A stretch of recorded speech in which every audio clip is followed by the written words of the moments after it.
Hello and welcome to the JCN Clinic Podcast Show. I'm Jessica. And I'm Christine. And today, Christine and I are talking all about parasites. As you would have seen in the title, it's not parasites that's causing your gut issues. So see what I did there? I also did, as we were just talking about, a little bit of an oxymoron. So yes, we're talking about parasites, but we're going to be talking about how parasites are often thought of as the first go-to when they're gut issues, and how more often than not, it's actually other causes. This was Christine's suggestion, and as usual, she comes up with some damn good ones.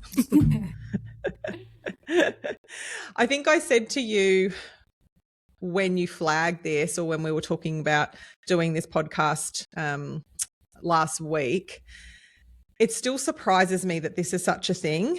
And maybe I've had my head in the clouds a little bit, but I feel like 20 years ago, there was a lot of talk about, like, if it was something wrong with your gut, it's a parasite and parasite cleanses. But you see it quite a lot still. And I guess I do see it now I think about it. But yeah, I'm curious from your perspective how much you're seeing it just in the general genre of people versus what we see clinically.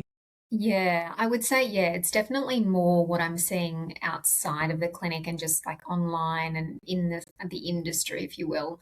And I think there's still a degree of, yes, parasite cleanses, but then I'm also seeing just general like gut detoxes and gut cleansers and things like that. So they may not word it specifically to parasites, but it's basically saying you've got something in your gut that you need to cleanse. And then often they're selling some sort of product that goes along with that as well. But yeah, it's still something that I think is a lot of people, I suppose, hang on to. It's almost like they want that to be the main reason that they're experiencing so many gut symptoms or what have you.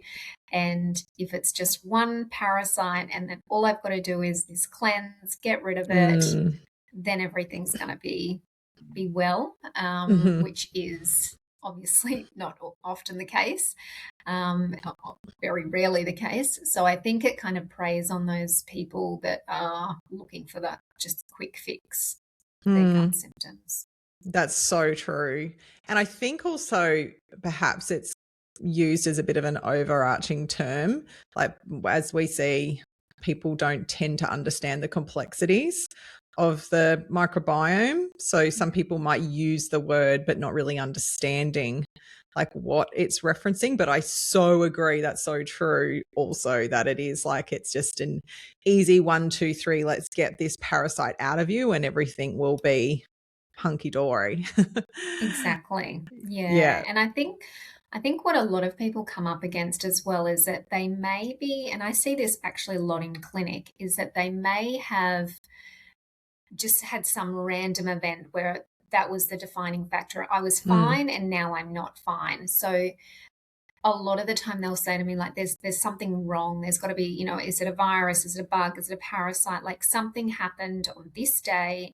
I was fine before, now I'm not. So it's got to be this parasite, or there's got to be this one underlying root cause.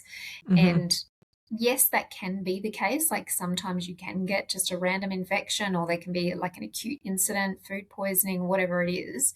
But a lot of the time you can have chronic underlying gut issues that are going on for such a long time, and then there's maybe one particular trigger that's just exacerbated and really liberated this whole scenario. So I think that's why a lot of people think, oh no, it must be a parasite, or it must be some sort of infection, pathogen, if you will, because it was just this sudden onset as well. Yeah, very, very true. So I think what we see, like if we're talking about parasites overall, and then we're getting into the weeds as far as why that is often not the case, you've just laid a good foundation for that there. I think first and foremost, when I think about parasites, I think about, of course, what we see within the JCN clinic when we're doing so much stool testing week after week, month after month with people who have gut issues. And what we see is that rarely, two factors that you just brushed on there, one is that rarely is there a parasite.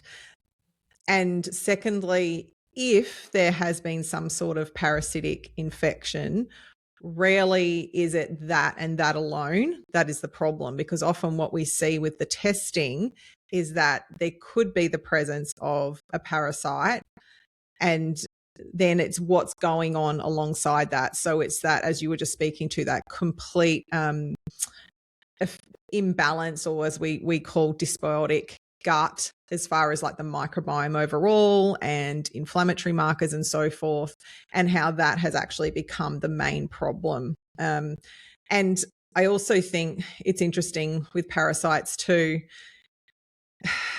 Often I'll say to my clients, they tend to, particularly with some of the more common ones that pop up in blood testing and stool testing. There's a lot of debate medically about whether some of these are actually causing symptoms or not, or whether they are just asymptomatic. There's discussions even about maybe they are part of the microbiome, like it's kind of like an ongoing space. But what we tend to see, and that being the main ones that pop up, is that usually they're just hanging out there in an environment that is favorable for them. And when we deal with everything else that's going on, they tend to just ship on out of town. But rarely, and like it's kind of crazy when I think about like year after year after year, have I ever seen anyone where it's an overt parasite and that is the main factor. Maybe some overt bacterial pathogens more so than actually an overt parasite. So I'm curious yourself, like when you think clinically, how often have you seen someone that has like an overt actual parasite that you're like, that is the reason you have gut issues? Yeah, honestly, like I could count on one hand how many times I've seen that. And even when I have seen someone with, like you say, a potential parasite, it's like, well, is this actually problematic for you? Because there is still so much debate around that. And really the only people that I can think of that have had like an overt parasitic infection, that's almost the least of their worries in terms of what we're seeing on a stool test result. So like you said, like potentially, because when we're looking at different types of parasites as well, like you said, whether or not that is problematic for that particular individual, like it can be that that is somewhat normal in a healthy gut.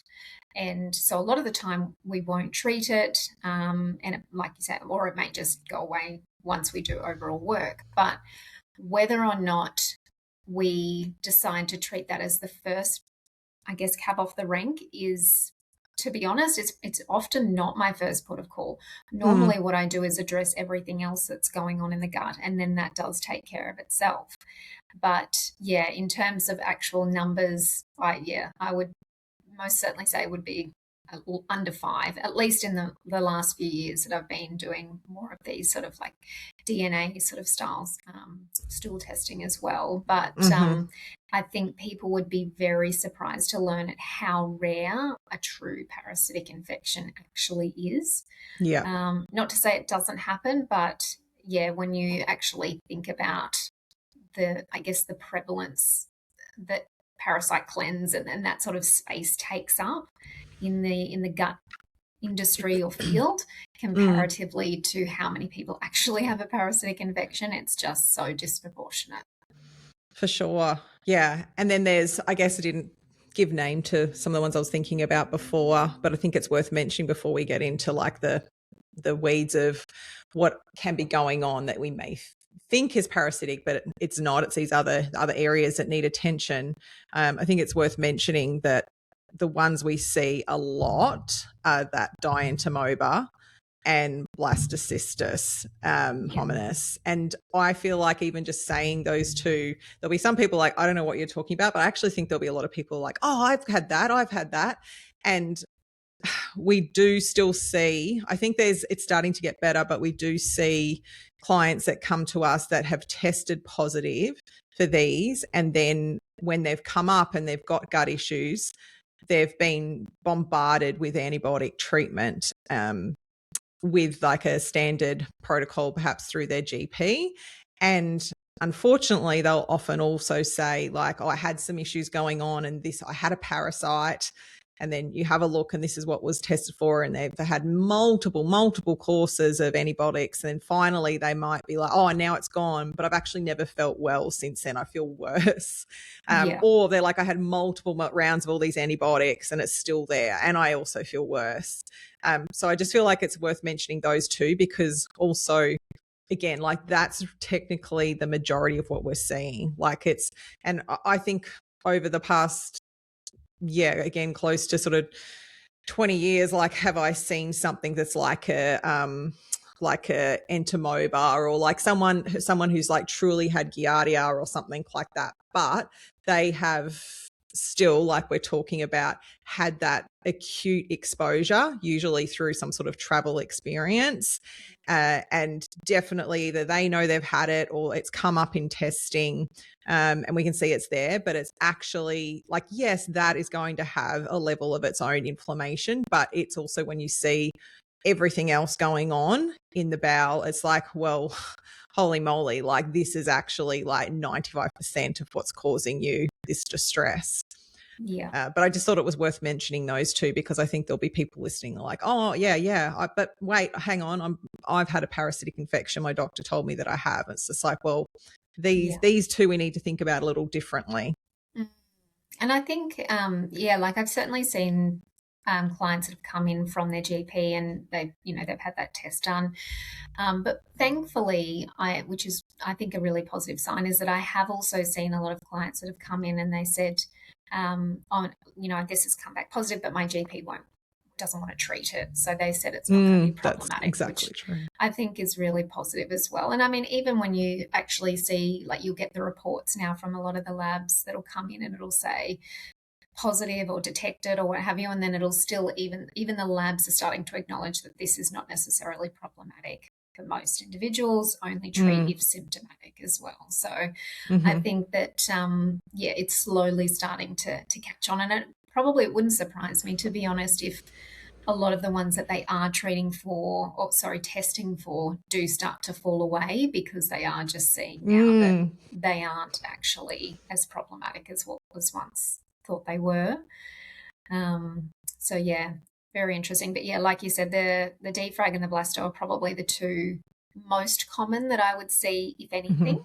And others like the Giardia, I can't even think the last time I would have seen anything like that. So for sure.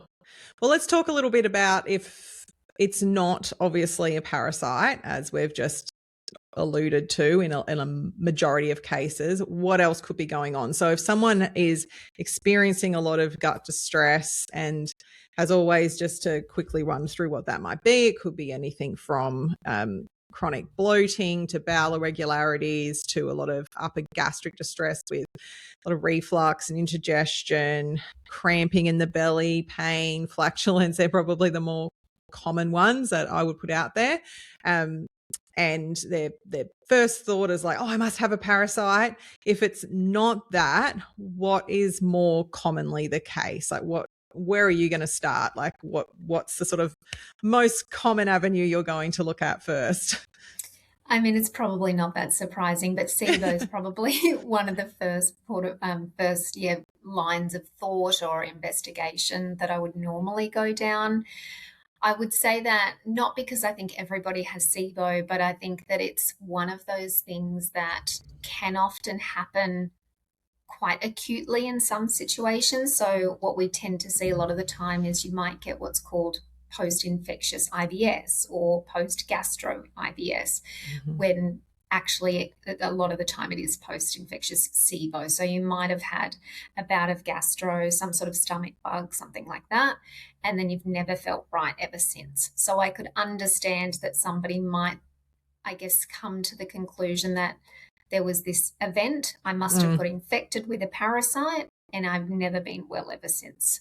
So that to me is probably one of the most, I suppose, obvious ways of thinking that if it's obviously not a parasite, what could it be? Just because of that more acute nature. I mean, SIBO doesn't always present like that. It can certainly be more of a gradual sort of chronic picture as well. But beyond that, oh gosh, there's just so many things I would think, like H. pylori is actually a relatively common one that I do see can creep up on people. Mold or mycotoxin illness is probably another one as well. Again, I guess coming back from that more distinctive nature, it's like I was fine and now I'm not fine. What was the main trigger? And they might have had, oh, actually, yes, we've just discovered that our bathroom's full of mold, or something that they can sort of pinpoint that timeline. I was fine and now I wasn't fine. Beyond that, I would say there's probably more of a chronic picture going on. So it could be things like low stomach acid, it could be issues with bile flow, things like that, and then the flow-on effect that may have as well. If they've recently been prescribed proton pump inhibitors, and then I guess the consequences and flow-on effect of those as well. So yeah, I suppose it's really case dependent and what else is going on in the client's case that I would then start to piece little bits of the puzzle together. But probably that would be the first line of thinking, again, be coming back to that sort of, if it's more of that acute picture. For sure. And I think that just highlights too the importance of understanding all of those nuances as far as like what applies to your individual symptoms. So you mentioned quite a few different things that it could be there. Some definitely like really common that we do see clinically. But from a practitioner point of view, that's where our case taking and questioning is really important to send us in the right direction as far as like how your symptoms are occurring and when they're occurring and what's triggering them, that can help us delineate, okay, we makes sense to go down this track with this type of testing or to go over here. And I think even as you said, sort of thinking about that, I guess chronic nature too, like you mentioned things like mold and mycotoxins. I think I also think about the complexities of the microbiome in that too, depending on how long this has all been going on. I can actually definitely relate to that from my own experiences in early 20s of traveling a lot in Asia and getting just gastro after gastro, and most likely they were pathogen bacteria driven or parasitic. I'll never know because I never got tested. But the point is that over the years to follow, that became like more of like a chronic dysbiosis within my gut. Like it became a chronic condition. So most likely, and actually I'm sure at some point I would have had a stool test. It's so long ago I can't remember, but just a basic GP stool test, which would have been clear. So the immune system for a lot of us will actually either clear out that overt pathogen or just by nature, like it does end up moving on, but it's that sometimes that sort of destruction or again, that imbalance that it leaves behind from all of the inflammation. So it becomes this chronic dysbiotic condition. And then we get this environment where everything's just so out of kilter with the bacteria of the gut, but then also with the yeast as well. So within our microbiome, we have yeast, but then we can get that opportunistic growth. So speaking to like you were saying right at the start, like that, that initial trigger, but how that can be, overlooked as like, oh, that's the issue. But no, it becomes this chronic condition. And 9.5 times out of 10, I would say that's what we see clinically. And that's again part of our questioning, isn't it? It's clinically, it's like, well, how long has this been going on for? Like, is it something that's relatively acute? Maybe by acute, we might be in the last 6 months to even 12 months versus someone that turns up that has had this going on for like 3, 5, 10 years. And that's where it's going to be more of a chronic case. So I just thought it's interesting how the microbiome in its own right becomes like such a big part of this, and how over time it just becomes such a big part of the problem the more and more that it's left after having something inflammatory pass through.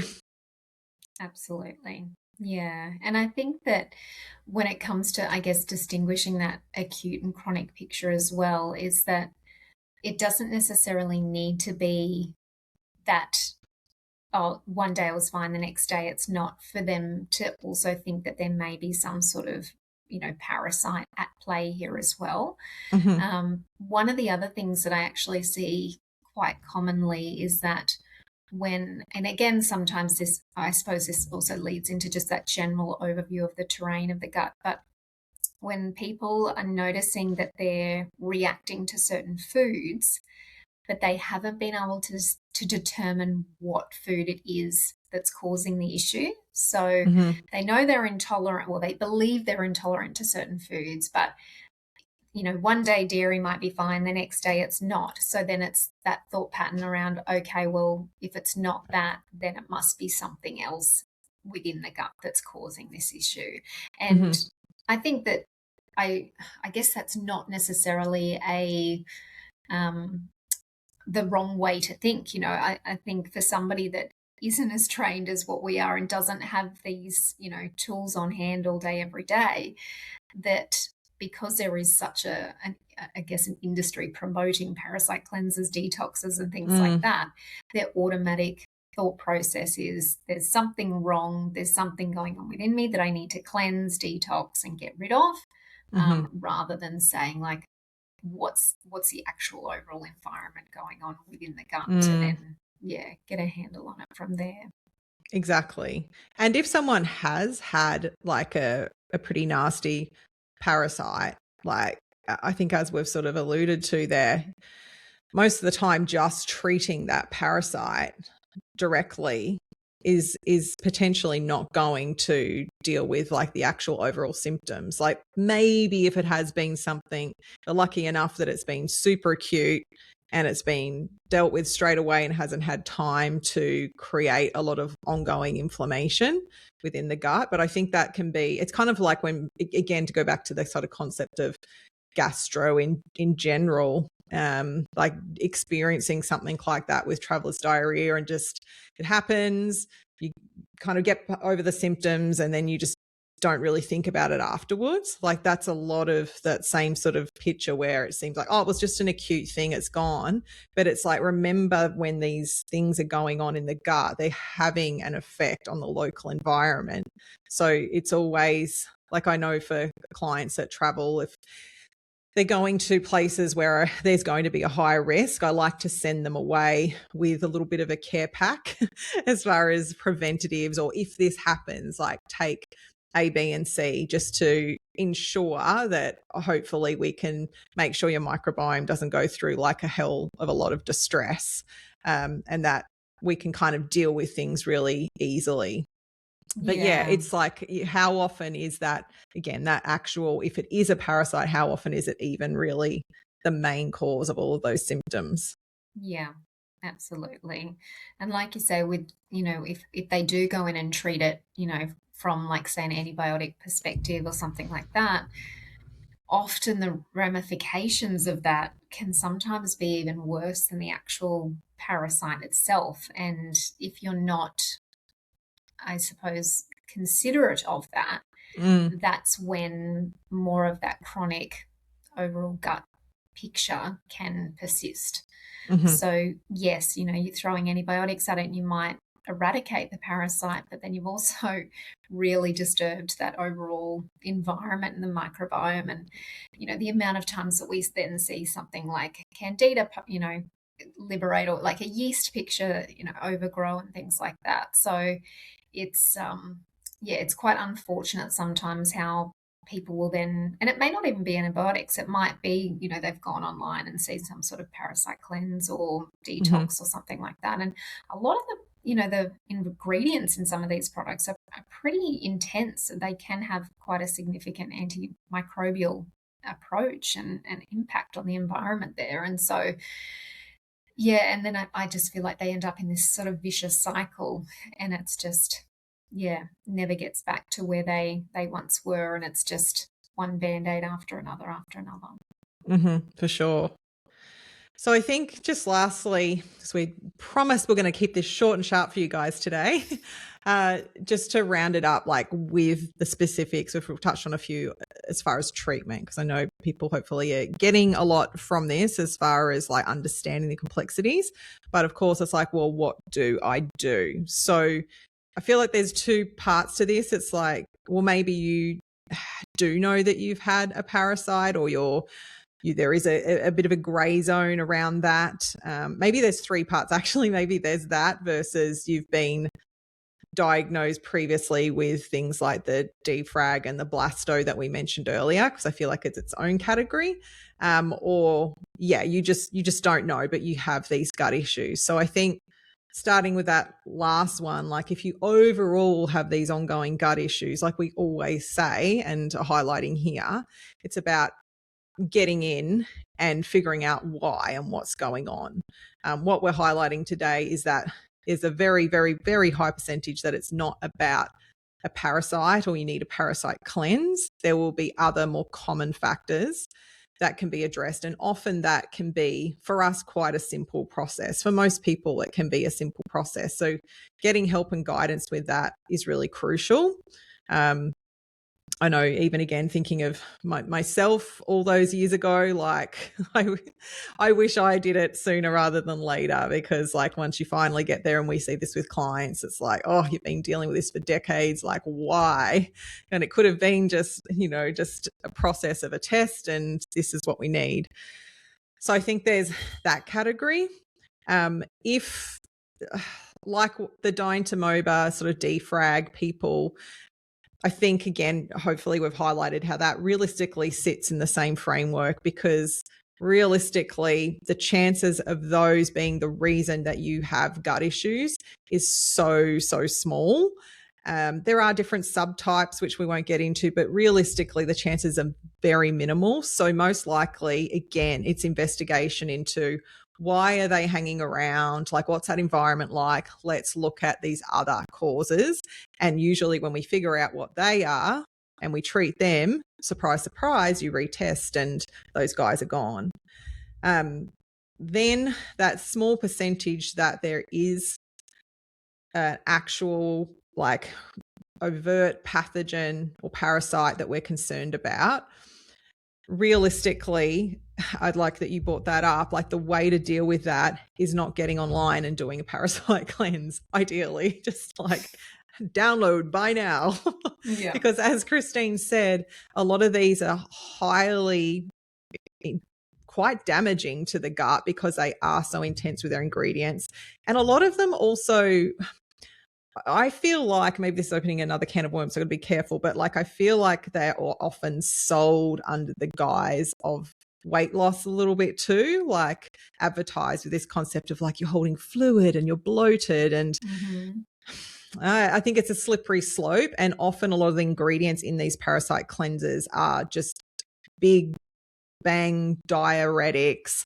They really push the liver around. They really, like, there can be some pretty full-on steps as far as like how it increases bile flow. Like there can be some very full-on elements to them, and in the wrong person, they can be highly damaging and even potentially dangerous. So ideally, not going down that pathway is the best way to think about this. And also, hopefully, we've highlighted that even if you do something like that, most likely you could feel better for X amount of weeks, but you're not dealing with the rest of the situation, because if that has been an issue for you, most likely we're still dealing with how it's affected the terrain.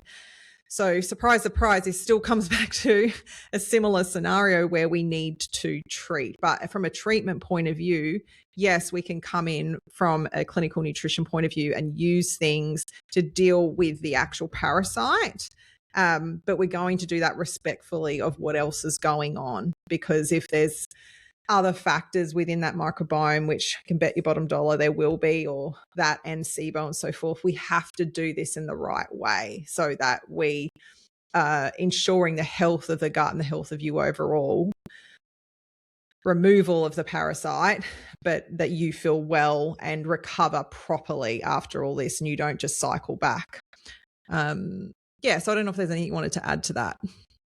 I think that does cover everything. The only thing that I was thinking is I actually had a client earlier this week that was in a similar sort of situation, not necessarily from a parasite perspective, but wasn't feeling right gut-wise, jumped online, bought a cleanse of a kind. And to be honest, the cleanse itself was, it's not a bad product by any means, but it was certainly not the right product that they should be taking. And they just felt immensely worse for it. And there are various reasons for that in terms of his scenario as well as what was in the actual product. But if you, just, I guess, an extra word of caution around just buying something online, because if it is something that's external to a parasite and it's, a lot of these cleanse products are targeted at either they're killing something off or they're binding to something or they're pushing something out. And it's, if you don't have, say, the adequate elimination pathways moving and you're going in there and stirring something up that, is quite aggravating, but then you don't have those detoxification pathways open, you are going to most likely feel immensely worse and probably, feel a lot worse than you did to begin with. So just an extra word of caution around the types of things that you might be purchasing online, because there's a lot of things online that are available that they may be natural, they may not be, medical grade or anything like that, but it doesn't mean that it's not going to have a pretty significant impact on the gut terrain and having you feeling a lot better or worse for it. So I so appreciate you saying that. I think that's really important. Actually, I have been approached over the years by companies in regards to this sort of topic for products and collaborations. And yes, I could look at the product, as you just said, and it's like, oh, look, that's all some lovely ingredients that I would use clinically, but I would use them specifically for different individuals when I knew exactly what was going on. And it is concerning that they are sort of packaged and sold that way. And I can definitely think of some, similar examples of people who have purchased a product that is full of all of these natural looking ingredients that's sold by someone online that just looks the picture of health and that they idolize. And have taken these products and have just been in like extreme pain. So it's really, I'm glad you brought that up because there are multiple real life examples.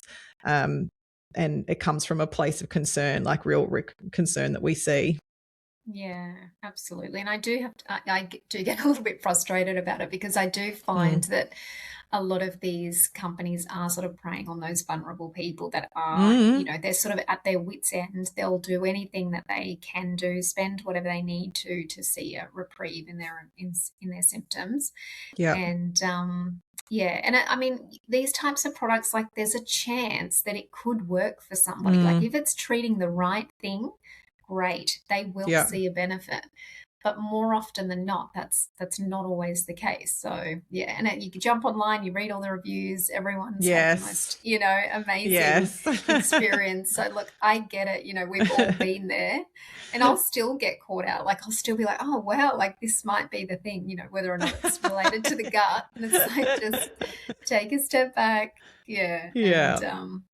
So if that's you and if you've had that experience, you've gone down that route and you've tried different things, like this is no judgment whatsoever because I understand how captivating these types of, products and programs and things are.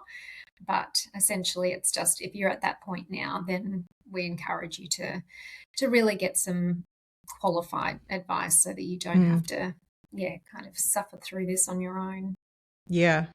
Yeah, perfect. Well, if anyone has any questions, like if this has raised some questions for you specifically around this topic, please reach out. And we're always here to help. So you can slide into the clinic DMs or ours personally.